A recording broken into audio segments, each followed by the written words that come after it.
नमस्कार. श्री स्वामी समर्थ. सर्वांचं आपल्या चॅनलवर खूप मनापासून स्वागत आहे. स्वामी महाराज तुमच्या सगळ्या चांगल्या इच्छा पूर्ण करो.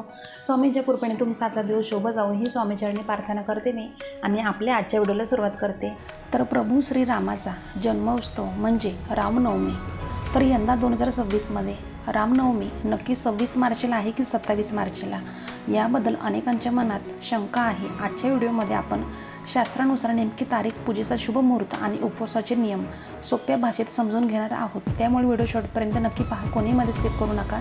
आणि तुम्ही चॅनलवरती नवीन असाल, पहिल्यांदा व्हिडिओ पाहत असेल तर आपल्या चॅनलला सबस्क्राईब नक्की करा आणि व्हिडिओ आवडल्यास व्हिडिओला लाईक करा, कमेंट करा. चैत्र शुक्ल प्रतिपदेपासून ते नवमीपर्यंतचा काळ जो असतो याला रामनवरात्र म्हणून सुद्धा ओळखलं जातं, ज्याला आपण चैत्र नवरात्री म्हणतो. या चैत्र नवरात्रीमध्ये आपण कुलदेवीची तर सेवा करतोच, त्यासोबत आपण रामनवरात्रीमध्ये रामायणाचे पठण करायला सुद्धा खूप जास्तही महत्त्वाचं आहे. आणि गुढीपाडवा ते श्रीरामनवमी, श्रीरामरक्षा आपण जी आहे तर ती सिद्ध करत असतो. तर बघा, यंदा 2026मध्ये ना अनेक पंचांगांमध्ये 2 तारखा दिसत असल्या तरी शास्त्रानुसार 26 मार्च 2026 गुरुवार रोजीच रामनवमी साजरी करणे योग्य आहे. बघा, रामनवमीची मुख्य पूजा जी असते ती आपण दुपारी करत असतो. यावर्षी पूजेचा सर्वात शुभ मुहूर्त आहे सकाळी 11:13 ते दुपारी 1:41 असणार आहे. आणि या 2.5 तासाच्या काळामध्ये तुम्ही राम जन्मोत्सव आणि षोडशोपचार पूजा करू शकता. प्रभू श्रीरामाचा जन्म हा 12:39ला झालेला आहे. मग 11:48 नंतर नवमी तिथी सुरू होत आहे, म्हणून आपल्याला तिथीनुसार आणि तारखेनुसार सुद्धा आपल्याला 26 तारखेलाच रामनवमी ही साजरी करायची आहे. आता जाणून घेऊया रामनवमी आपण कशी साजरी करावी. तर श्रीरामनवमीच्या दिवशी घरातील सर्वांनी सगळे लवकर उठायचे आहे, दारं स्वच्छ करून घ्यायचे, उंबरठ्याला हळदीचं लेपनसुद्धा करायचं आहे. आणि जर बघा आंब्याचे तुम्हाला ढाळे भेटले, आंब्याची पानं, तर त्याचं तोरण आवर्जून लावावं. सकाळी लवकर देवपूजा करून घ्यायची आहे. शक्य झालं तर सकाळी उगवत्या सूर्याला अर्घ्यसुद्धा आपल्याला द्यायचा आहे. देवपूजा करताना प्रभू श्रीरामाची तुम्ही पूजा करून घेतली तरीसुद्धा चालेल. आणि दुपारी मध्यान्हकाळी म्हणजे 12:39 किंवा 12:40 त्या वेळेला तुम्ही अजून एक वेळा म्हणजे त्यांचा जन्म करून त्यांना नैवेद्य वगैरे दाखवला तरीसुद्धा चालतो.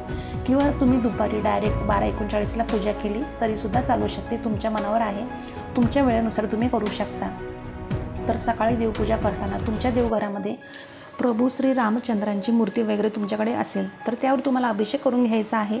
आणि अभिषेक करत असताना श्रीराम जय राम जय राम, श्रीराम जय राम जय राम राम या मंत्राचा जप तुम्ही करू शकता. किंवा तुम्ही बघा पुरुष सूक्तसुद्धा म्हणून अभिषेक करू शकता प्रभू श्री रामचंद्रांच्या मूर्तीवर. आणि जर बघा तुमच्याकडे जर मूर्ती नसेल, फक्त फोटो असेल, तर सकाळी देवपूजा करताना स्वच्छ पुसून घ्यायचं आहे. किंवा बाळकृष्ण बघा यांची मूर्ती देखील तुमच्याकडे असू शकते. तर तुम्ही स्पेशल पूजा मांडणी करत असाल तर एखादा चौरंग किंवा पाट घ्यायचा आहे. सुरुवातीला जिथे आपण पूजा मांडणी करणार आहोत ती जागा स्वच्छ करून घ्यायची आहे. त्या जागेवर फरशीवर बघा एखादा स्वस्तिक काढायचं आहे, त्यावर हळदी कुंकू अर्पण करायचं आहे. त्यावरती चौरंग किंवा पाट तुम्हाला ठेवायचा आहे. त्यावरती पिवळे वस्त्र तुम्हाला अंतरायचं आहे. प्रभू श्रीरामाचा फोटो तुमच्याकडे असेल तर भिंतीला टेकून तुम्ही असा फोटो ठेवू शकता. किंवा तुमच्याकडे मूर्तीसुद्धा असेल तर त्या फोटोच्या समोर तुम्हाला मूर्ती ठेवायची आहे. ही सकाळची तुमची पूजा करून घ्यायची आहे तुम्ही.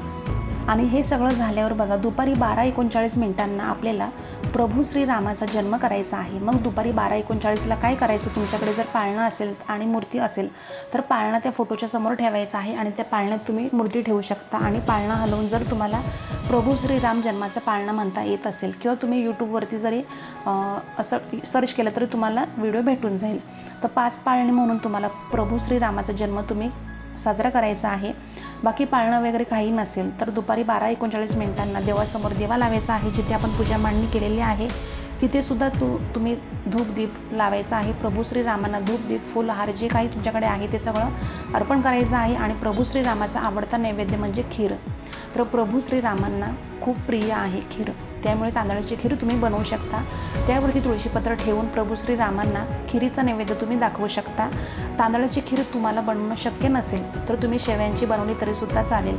आणि जर शक्य नसेल तुम्हाला खीर बनवणं तर बासुंदी तुम्ही करू शकता. किंवा तुम्ही एखादा गोड पदार्थ बनवू शकता, एखादा शिरा बनवू शकता, तुम्ही असंही करू शकता. म्हणजे तुम्हाला जे शक्य असेल तो नैवेद्य तुम्ही दाखवू शकता. तर हा नैवेद्य आपल्याला प्रभू श्रीरामांना दुपारी 12:39 दाखवायचा आहे. आणि श्रीराम जन्म झाल्यानंतर तुम्हाला श्रीराम रक्षा शक्य झालं तर 11 वेळा म्हणायची आहे.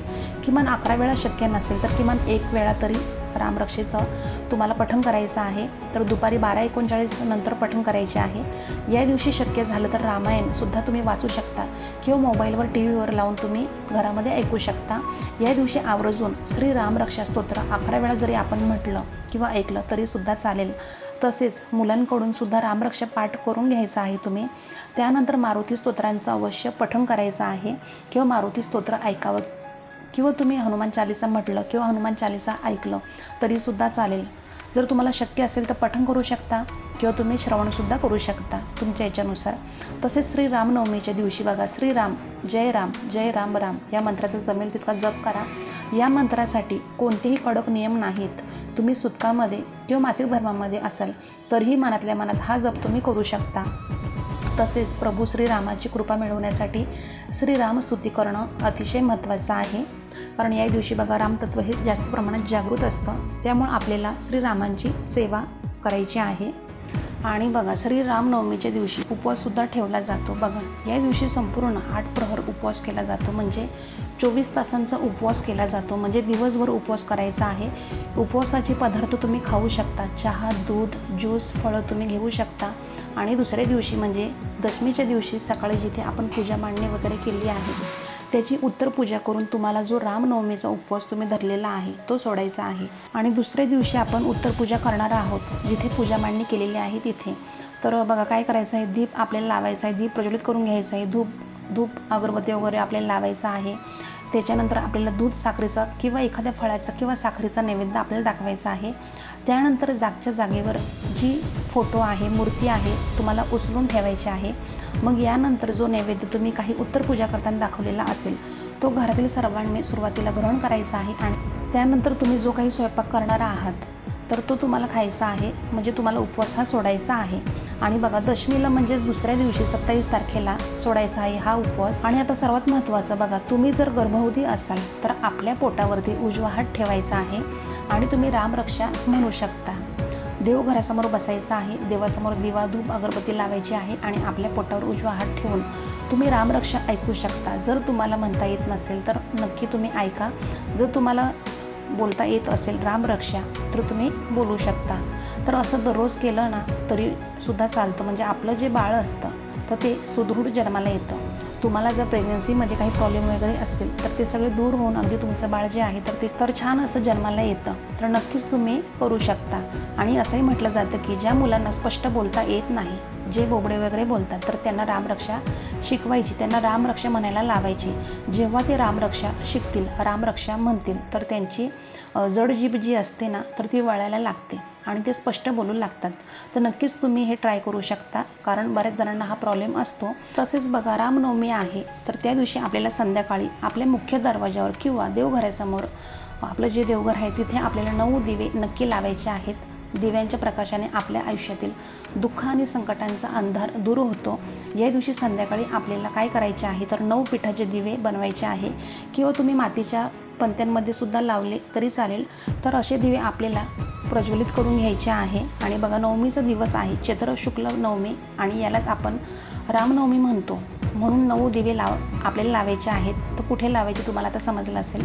तर बघा प्रथम तुम्ही एका ताटामध्ये 9 पंत्या किंवा 9 गव्हाच्या पिठाचे तयार केलेले दिवे प्रज्वलित करून घेऊ शकता. हे सगळे दिवे प्रज्वलित करून झाले की एका ताटात ठेवायचे आहे. आणि जे 9 दिवे आहेत तर आपण जी रामनवमीची पूजा मांडलेली असते त्या पूजा मांडणीला ओवाळून घ्यायचे आहे. आणि जय श्रीराम, राम श्रीराम, जय राम, श्रीराम अशी 3दा आपल्याला किंवा 5 वेळा अशी गर्जना तुम्ही करू शकता. आणि याच 9 दिव्यांनी पुन्हा तुम्हाला अयोध्याच्या दिशेला तोंड करून ओवाळून घ्यायचे आहेत. त्यानंतर हे 9 दिवे ते नंतर कुठे ठेवायचे आहे तर आपल्याला बाहेर तुळशीजवळ ठेवायचे आहे. ज्यांना एवढे 9 दिवे एकाच ठिकाणी म्हणजे तुळशीपाशी ठेवणं शक्य होणार नाही त्यांनी घरातच देवघरासमोर आपण जी पूजा मांडलेली असेल ना त्याच्यासमोरही ठेवले तरी चालणार आहे किंवा देवघरासमोर देखील तुम्ही ठेवू शकता. तर अशा पद्धतीने आपल्याला हे 9 दिवे आपल्याला लावून घ्यायचे आहेत. दीप प्रज्वलन आपल्याला किंवा दीपदान या दिवशी करायचं आहे. तुम्हाला खूप चांगल्या पद्धतीने प्रभू श्री रामचंद्रांचे आशीर्वाद या 9 दिव्यांच्या दीपदानामुळेच मिळू शकतात. अवश्य तुम्ही हा विधी करा. भलेही तुम्हाला जास्त काही या दिवशी करता आलं नाही तरी चालेल, पण 9 दिवे अवश्य लावा. पंत्यांमध्ये लावा किंवा गव्हाच्या पिठांमध्ये थोडंसं पीठ माळा, त्याच्यामध्ये हळद टाका, मीठ वगैरे टाकू नका आणि त्याचे छोटे छोटे दिवे बनवून त्यांच्यामध्ये एक तर तुम्ही फुलवाती किंवा दुहेरी वाती लावून ते दिवे तुम्ही प्रज्वलित करून घ्या आणि अशा पद्धतीने हे दीपदान करा.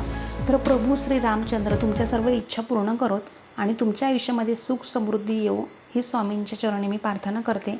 आणि हा व्हिडिओ तुम्हाला आवडला असेल तर नक्की आपल्या व्हिडिओला लाईक करा, शेअर करा जास्तीत जास्त आणि सबस्क्राईब अजून केले नसेल आपल्या चॅनलला तर नक्की सबस्क्राईब करा आणि कमेंट करायला मात्र विसरू नका. तर आपण दररोज अशाच नवीन व्हिडिओमध्ये भेटत जाऊ. तर आजचा व्हिडिओ मी आपल्या स्वामी समर्थ महाराजांची रुजू करते आणि इथं धन्यवाद. श्री स्वामी समर्थ.